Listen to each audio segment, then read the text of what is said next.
When HOA president Karen Whitmore fined me $1,000 for painting my front door teal, I thought it was just another one of her petty power plays. But Karen wasn't just enforcing rules, she was making them up as she went, targeting me to flex her so-called authority. Little did she know, I had a secret weapon, a sharp lawyer, and the determination to fight back.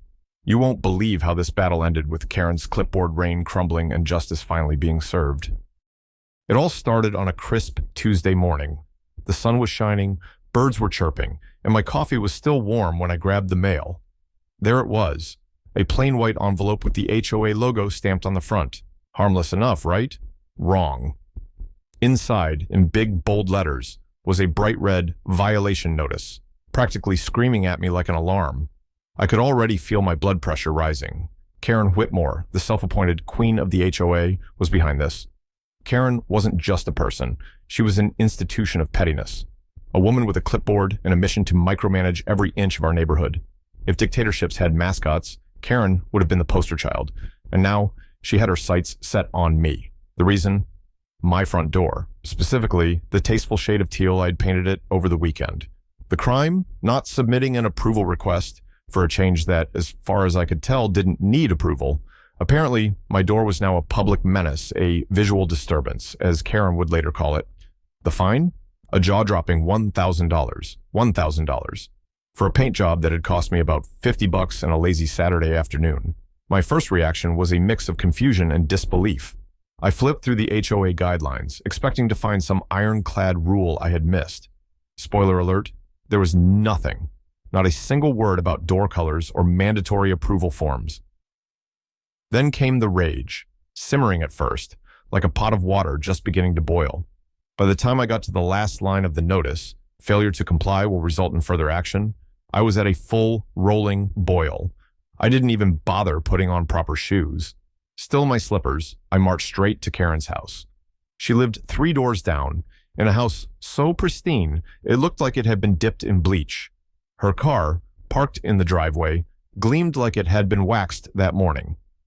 Of course, Karen was home. She always was. Probably sitting at her kitchen table, plotting her next move against anyone with an ounce of individuality. She answered the door in record time, clipboard in hand, her face set in that practiced, smug smile. "Oh, hello," she said, drawing out the syllables like she was savoring the sound of her own voice. I didn't waste time on pleasantries. "Karen, what is this nonsense about my door? There's no rule against painting it, and yet you've slapped me with a $1,000 fine?" Her smile didn't waver. "Your door," she said slowly, as if explaining algebra to a toddler, "does not align with the aesthetic standards of the community. The committee found it disruptive." "Aesthetic standards? What committee?" I shot back, holding up the HOA guidelines like they were the Constitution. "There's nothing in here about door colors. You can't just make up rules because you don't like teal." Karen tilted her head, still smiling that infuriating smile. "The guidelines are a framework," she said. "The aesthetic committee has discretionary authority to address deviations." Discretionary authority? That's not even a thing. I was practically shouting now, but Karen didn't so much as blink. "If you feel that way," she said, her tone saccharine, "you're welcome to appeal the fine, but I'll warn you, escalating this could lead to additional penalties." Her parting words as she shut the door were the icing on the cake. "Pay the fine, or we'll escalate." I stood there, fuming on her doorstep, clutching that useless letter. One thought looped in my head like a bad song. She can't get away with this. Refusing to give in felt like the only option. Sure, $1,000 was a hefty fine, but it wasn't just about the money anymore. It was about the principle. I wasn't going to let Karen Whitmore and her self-righteous clipboard dictate what color my front door could be. I crumpled up the notice, tossed it in the trash, and decided to stand my ground. But Karen wasn't the kind of person to let a perceived rebellion slide. Within a week, another notice landed in my mailbox. This one upped the ante with additional penalties for non-compliance and a warning that legal action could follow. It was laughable, really, threatening legal action over a door. Yet somehow, Karen made it feel like a full-scale war, and Karen didn't stop there. Word spread quickly through the neighborhood, thanks to her not-so-subtle gossip machine. Suddenly, I was public enemy number 1. My friendly neighbors, people I used to share BBQs and potlucks with, started giving me the cold shoulder. Mrs. Henson, who used to wave enthusiastically from her garden, now pretended not to see me. Even the kids in the cul-de-sac, who'd always been quick to shout, "Hi, Mr. Stevens," while riding their bikes, suddenly found the cracks in the pavement more interesting. The stress started eating away at me. Late at night, I'd sit on my porch with a cold drink, staring at that beautiful teal door that had started this whole mess. It still looked perfect to me, a pop of color in a sea of beige conformity. But doubts crept in. Had I miscalculated? Was this fight worth the toll it was taking on my peace of mind? Karen's shadow loomed large, but I couldn't bring myself to fold. Giving in would mean letting her win, and that was a price I wasn't willing to pay. So I took the next logical step. I called a lawyer. Enter Mr. Douglas Kent, a man with the sharp wit of a seasoned attorney and the kind of no-nonsense attitude you want on your side when you're going to battle with an HOA tyrant. I showed him the notices, explained the situation, and braced myself for him to tell me I was overreacting. Instead, Douglas leaned back in his chair, a slow grin spreading across his face. "This," he said, tapping the first notice with his pen, "is the most ridiculous thing I've seen all month, and trust me, I've seen some things." His confidence was like a lifeline. He pointed out the obvious. The HOA guidelines were vague at best, and Karen's so-called aesthetic committee didn't have the authority to enforce arbitrary fines.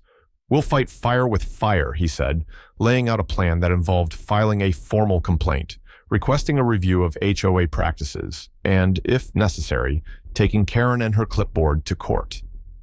For the first time in weeks, I felt like I could breathe. Maybe this fight wasn't a mistake after all.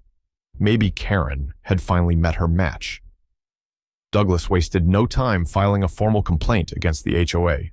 His approach was surgical, dissecting the guidelines to expose just how vague and inconsistent they were.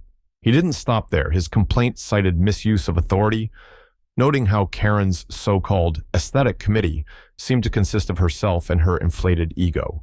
He even threw in a nod to potential discrimination, pointing out that other homes in the neighborhood had similarly non-conforming features without facing fines. It was a solid case, and I felt a flicker of hope for the first time in weeks. Karen, however, wasn't about to back down. True to form, she escalated. The fine was bumped up to a staggering $3,000, and she publicly accused me of setting a dangerous precedent. Her words dripped with melodrama, as if my teal door was the first crack in the dam holding back total neighborhood anarchy. At this point, it was almost comedic, almost. But her audacity reached new heights when she announced a public HOA meeting. Her goal was clear: to shame me in front of the entire neighborhood and cement her position as queen of conformity. The meeting was held in the community center, a place usually reserved for bake sales and holiday parties. That night, it felt more like a courtroom drama set in a soap opera. Karen arrived, dressed to the nines in her signature beige pantsuit, clipboard in hand, looking like she was about to give the State of the Union. She even brought visual aids, a PowerPoint presentation featuring my front door as the star of the show. The room was packed, with neighbors craning their necks to see what all the fuss was about. Karen kicked things off with a speech so dramatic it could have won an award. She referred to my door as an unapproved alteration that threatened the neighborhood's visual harmony. She described me as a rebel intent on undermining the HOA's authority. The words "dangerous precedent" were repeated so often, they started to sound like a mantra. When it was my turn to speak, I stood up and calmly held up a folder of receipts and photos. "Let's talk about precedent," I said, pulling out pictures of other homes in the neighborhood with colorful doors, red, blue, even a bright yellow one, just a few streets over. None of them had received violation notices. I also pointed out, to a chorus of murmurs, that the HOA guidelines didn't specify a single rule about door colors or approval processes for paint changes. Karen's face reddened, but before she could interrupt, Douglas took the floor. He didn't raise his voice or resort to theatrics. Instead, he spoke with measured calm, the kind of quiet authority that demanded attention. "This is not about a door," he began. "This is about one person using their position of power to enforce arbitrary rules and pursue personal vendettas. He detailed how Karen had unilaterally escalated fines without board approval, misused HOA funds to print multiple notices, and targeted me while ignoring similar so-called violations across the neighborhood. By the time Douglas finished, the room was silent. Karen's PowerPoint now felt ridiculous, her accusations flimsy. Even the neighbors who'd been on her side started whispering among themselves. The tide had turned, and Karen knew it. She fidgeted with her clipboard, her smug confidence replaced with a faint air of panic. For the first time, it felt like I wasn't the one on trial anymore. The court's decision was swift and decisive. They sided with me. The fine was overturned, the threats deemed baseless, and as a final twist of justice, Karen and the HOA were ordered to cover my legal fees. Watching Karen's face as the judge delivered the verdict? Priceless. The woman who had strutted into the courtroom as if she owned the world now looked like she'd swallowed a lemon. But the real fireworks came when Douglas, ever the meticulous lawyer, presented evidence of Karen's underhanded tactics, her unilateral enforcement of made-up rules, her misuse of HOA funds to escalate the fines, and her complete disregard for board approvals. It all came to light during the trial. It wasn't just embarrassing for Karen, it was a full-scale implosion of her carefully constructed facade of authority. The HOA board, sensing the brewing storm, convened an emergency meeting within days of the ruling. The result? Karen was unanimously voted out as president. For the first time in years, the neighborhood felt lighter.